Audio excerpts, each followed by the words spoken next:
You go over it again and again. The odd text, the strange trip.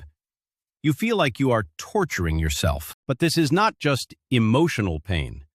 Your brain uses the same pathways for this feeling as it does for a physical injury. It feels so intense because your mind has interpreted this betrayal as a direct threat to your actual survival. This response is a highly intelligent protective system at work, not a personal weakness or a failure of faith. We will show you the neuroscience of your brain's alarm, your body's response, and why true healing is different. First, this is more than hurt feelings. Betrayal trauma is a neurological wound that actively reshapes your brain's circuits for safety and perception. Your brain's fear center, the amygdala, goes into overdrive. It tags neutral things like a phone chime or a name as threats. Simultaneously, your prefrontal cortex, your logic center, goes partly offline. This is why focus and rational thought feel impossible. This brain state triggers your HPA axis, flooding you with cortisol. This causes a racing heart, nausea, and sleepless nights. This total system response, with hypervigilance and intrusive thoughts, produces symptoms almost identical to PTSD. It is a survival state. What makes this so uniquely disorienting? With other traumas, the threat is external. Here, your safe person is now the main trigger. This explains the constant replaying of the past. Your nervous system has one primary job: detect danger. It now has proof that it failed. So it audits the tape, hunting for the moment the signal was visible. It asks a present tense question.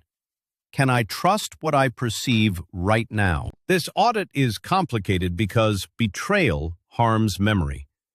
The hippocampus struggles to timestamp the trauma as past, making it feel intensely current. This questioning of your perception leads to questioning your identity. Who was I? Was any of it real? It is a profound loss of self-worth. So if your brain is desperately trying to reestablish trust in itself, what happens when your partner just tries to reassure you? Recall the overactive amygdala. That drives hypervigilance, the need to check their phone, the panic when they are late. Is your system scanning for data? The betrayal shattered your fundamental assumptions about the world. Beliefs like, my partner protects me, or my home is safe, are now proven false. This leads to cognitive dissonance. You are trying to make two realities fit, the marriage you thought you had and the one that existed in secret. Here is the difficult truth. Both realities were real. Your experience during those years was not a hallucination, and a concealed life ran beside it. The loop in your mind runs because it is trying to collapse two true things into one single story, and they refuse to collapse. This is why reassurance like, I love you now, feels empty. Your partner asks you to trust their words, from the same voice that deceived you. Your system is not being unfair or unforgiving. It is correctly refusing unverifiable testimony from a source with a documented history of providing false data. So if words of reassurance do not work, what does? What can possibly satisfy a nervous system that now only trusts hard evidence? We call that this is a neurological wound, not a verbal one. Therefore, healing cannot come from words alone. It requires observable, consistent action. What reaches a betrayed partner is corroboration. The partner confirming the hard truth out loud rather than arguing against your reality. This validation tells your brain, okay, we are finally operating from the same set of facts. It is a first step towards safety. Even with this, your body remembers the betrayal.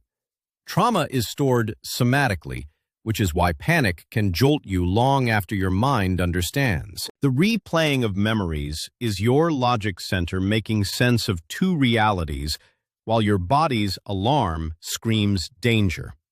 It's a recalibration attempt. The turmoil you feel is not a moral failing or a lack of forgiveness. It is the precise, correct response of a nervous system to a covenant violation. Your amygdala is doing its job to protect you. Your prefrontal cortex is struggling to rebuild a coherent narrative from the wreckage. What quiets the loop is a partner who becomes consistently observable and accountable, giving your nervous system new data proving safety is restored. And it requires time. Time which nobody wants to give, but which allows for the accumulation of that new behavioral data your system needs. Have compassion for the incredible work your mind and body are doing to survive this injury. This is a specific trauma that often requires specialized support. You are not broken. You are experiencing a profound, protective, and ultimately survivable neurological event.